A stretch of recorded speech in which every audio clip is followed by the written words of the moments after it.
ભલે મહેનત થાય, પરંતુ મેં તો નક્કી કર્યું છે કે હું મારા પરિવાર માટે ઘરે જ મીઠાઈ બનાવીશ. કેમ કે એટલા પુષ્કળ પ્રમાણમાં અત્યારે ઘી, માવા અને પનીરના જથ્થા પકડાય છે ને, ત્યારે તો એમ થાય કે મીઠાઈવાળાની દુકાને પગથિયા જ નથી ચડવા એમ. બહુ જ ટેસ્ટમાં ખરેખર ફ્રેન્ડ્સ એટલી મસ્ત બની છે. ભલે થોડીક મહેનત થાય હું તો કહું, પરંતુ આપણે પરિવારને સુરક્ષિત રાખવું, એક હાઇજેનિક મીઠાઈ આપવી એ આપણી પણ ફરજમાં આવે છે. બહુ જ ટેસ્ટમાં મસ્ત બની છે. ચાલો બનાવી લઈએ. તો જુઓ, એક જાડા તળિયાવાળી કઢાઈ લેશું, તેની ઉપર એક આછું કપડું પાથરી લેવાનું છે. પછી 2 લીટર ફૂલ ફેટ દૂધ લેવાનું છે. મીઠાઈ જ્યારે બનાવો ને ત્યારે આપણને થોડીક સહેલી પડે એ માટે હંમેશા ફૂલ ફેટ દૂધનો જ ઉપયોગ કરો, અને એનાથી જ ટેસ્ટ મસ્ત આવશે.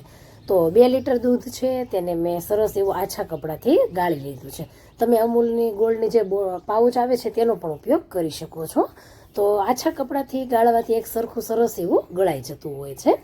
તો હવે જુઓ, કડાઈને ગેસ ઉપર મૂકી દઈશું. ગેસની ફ્લેમ આપણે રાખવાની છે ધીમાથી મીડિયમ, અને ધીમે ધીમે તેમાં ઉભરો આવવા દઈશું. તો થોડી વાર થશે એટલે તરત જ ઉભરો આવી જશે. પછી આપણે તેને હલાવવાનું છે.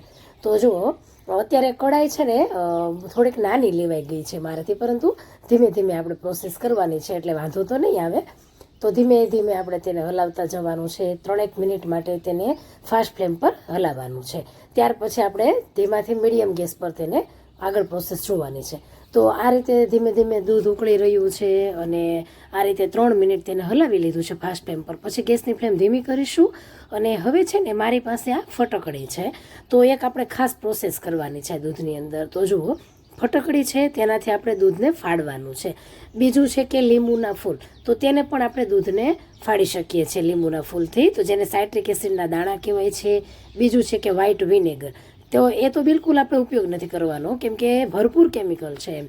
તો ત્રણેય વસ્તુનો ઉપયોગ ન કરતા આપણે ઘરમાં જ મળી રહેતા લીંબુનો ઉપયોગ કરવાનો છે, અને તેના જેવું જ સેમ રિઝલ્ટ છે.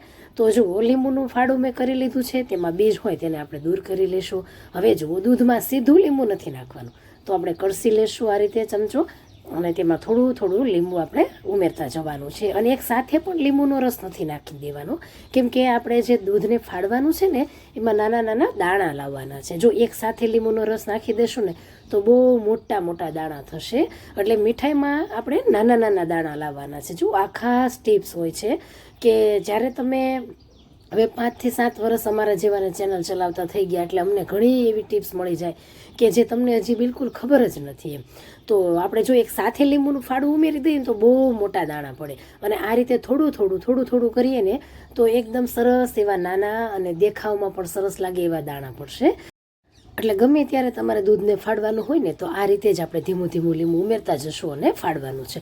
તો જુઓ, આપણે જોઈએ તો દૂધ ફાટ્યું છે ને તેમાં પનીરના નાના નાના દાણા દેખાય છે. એક ટાઈપમાં પનીર જ છે દૂધને ફાડીએ એટલે, પરંતુ તમે દાણા જુઓ તો સોફ્ટ છે અને નાના છે. બસ આ જ રીઝન છે કે એક સાથે લીંબુ ન ઉમેરતા થોડું કરીને ઉમેરો. હલાવતા જાઓ, તમને એમ થાય કે થોડાક હજી દાણા નથી દેખાતા, પાછું લીંબુ ઉમેરો. પાછું એમ થાય કે દાણા નથી દેખાતા, થોડુંક લીંબુ ઉમેરો. આવી રીતે કરવાનું છે. અને કડાઈમાં જેમ જેમ તમે દૂધ ઉકાળશો એટલે બધી બાજુ ચોંટી જશે. તો ધીમે ધીમે આપણે તેને અંદર ઉમેરતા જશું, અને જોઈએ તો અત્યારે ઘણું ખરું 70% જેવું દૂધ છે એ બળીને જાડું થઈ ગયું છે. તો આ રીતે જાડું થઈ ગયું છે, અને હજી તમે જુઓ તો હજી હું એને કૂક કર્યું એટલે ફરીથી એકદમ જાડું થઈ ગયું છે.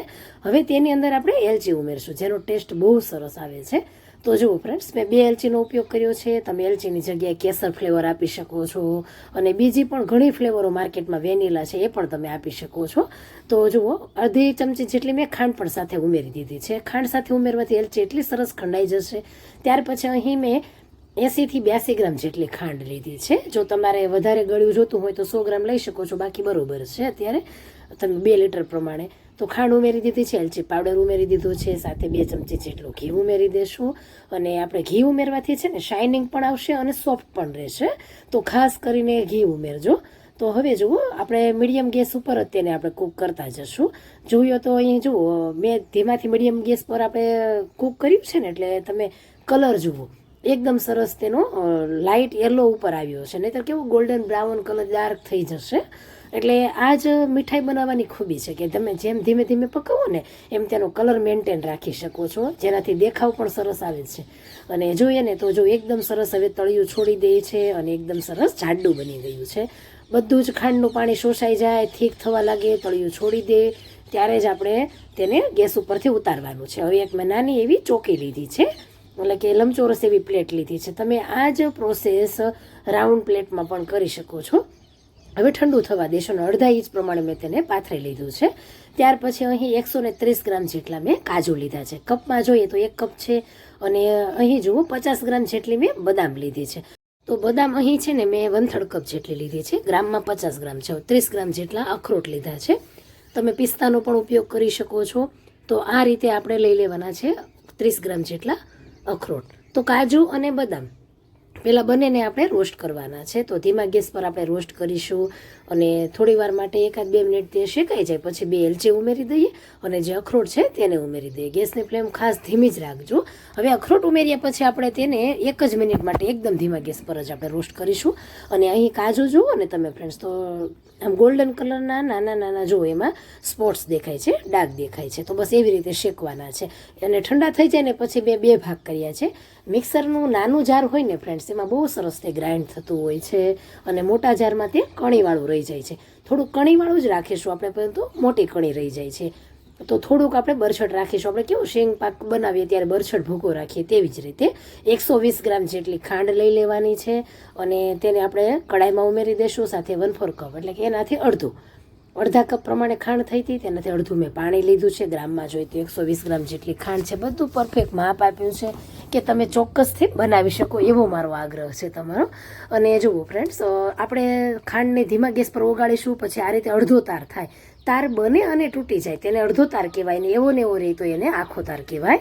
તો ન ખબર પડે ને તો એકદમ સરસ ચીકણું થઈ જાય ત્યાં સુધી બધું એમાં આપણે પાવડર કરેલું ડ્રાયફ્રૂટનો અંદર ઉમેરી દેશું અને મિક્સ થઈ જાય એટલે જો આ રીતે થોડું મિશ્રણ અલગ લઈ લેવાનું છે. થોડુંક ઠંડુ થવા દઈએ એટલે આપણને ખબર પડે છે કે તેની ગોળી થશે કે કેમ. તો ઠંડુ થઈ જાય ને પછી છે ચેક કરી લેવાનું. તો સરસ એવી જુઓ તેની આવી નાની એવી ગોળી બની જાય છે. તો આપણે બહુ નથી એને પકવવાનું, 1 મિનિટ તેને પકવવાનું છે. એ ધીમા ગેસ પર વધારે પકવવાનું નથી. જો વધારે પકવીએ તો હાર્ડ બની જાય કેમ કે આપણે અડધા તારની ચાસણી લીધી છે. સોફ્ટ હશે તો મીઠાઈ પણ સોફ્ટ રહેશે, ખાવાની મજા આવશે. તો 1 મિનિટ રાખીએ અને વાસણની સપાટી છોડવા લાગે એટલે તરત જ આપણે જે માવો પાથર્યો હતો ને ફ્રેન્ડ્સ, તેની ઉપર આપણે પાથરી દેવાનું છે. જુઓ ફ્રેન્ડ્સ, એ માવો છે ને એ થાબડી છે અને થાબડી ઉપર મેં આ ડ્રાયફ્રૂટનું મિશ્રણ પાથર્યું છે અને અખરોટનો અહીં ટેસ્ટ એકદમ રીચ આવે છે, બહુ જ મસ્ત ખરેખર. અને ઓનલી તમે પિસ્તાથી પણ કરી શકો છો. અત્યારે મારી પાસે પિસ્તા થોડાક હતા એટલે મેં પિસ્તાનો ઉપયોગ ન કરતા આ બીજા ડ્રાયફ્રૂટનો ઉપયોગ કરી લીધો. બાકી તમે પિસ્તાથી કરશો અને અખરોટ બહુ જ મસ્ત ટેસ્ટ આવે છે. અહીં અખરોટનો ટેસ્ટ હું કહું કે તમને આમ દાઢે લાગી જશે એટલો મસ્ત આવે છે. થોડીક મેં ગુલાબની સૂકી પાંદડી લીધી છે. સૂકી પાંદડી તમારી પાસે નથી તો તમે પછી ડ્રાયફ્રૂટની કતરણ એટલે કે નાની ચિપ્સ કરીને પણ ઉપરથી તેનું દેખાવ આપી શકો છો. બહુ જ મસ્ત ખરેખર એટલી સરસ બને છે ને કે 1-2 પીસ તો તમે એમ જ ખાઈ જશો, એટલી મસ્ત બને છે. અને ભારતીય તહેવાર છે ને ખાસ કરીને મીઠાઈ વગર અધૂરા છે. અને મીઠાઈનું વજન થયું છે 778 ગ્રામ જેટલું. અને હવે આપણે તેને કટ કરીશું. તો કોઈ પણ મનગમતા શેપમાં તમે ચોરસ છે, લંબચોરસ છે કે પછી તમે તેને રેક્ટેંગલ શેપ પણ આપી શકો છો, ડાયમંડ શેપ પણ આપી શકો છો.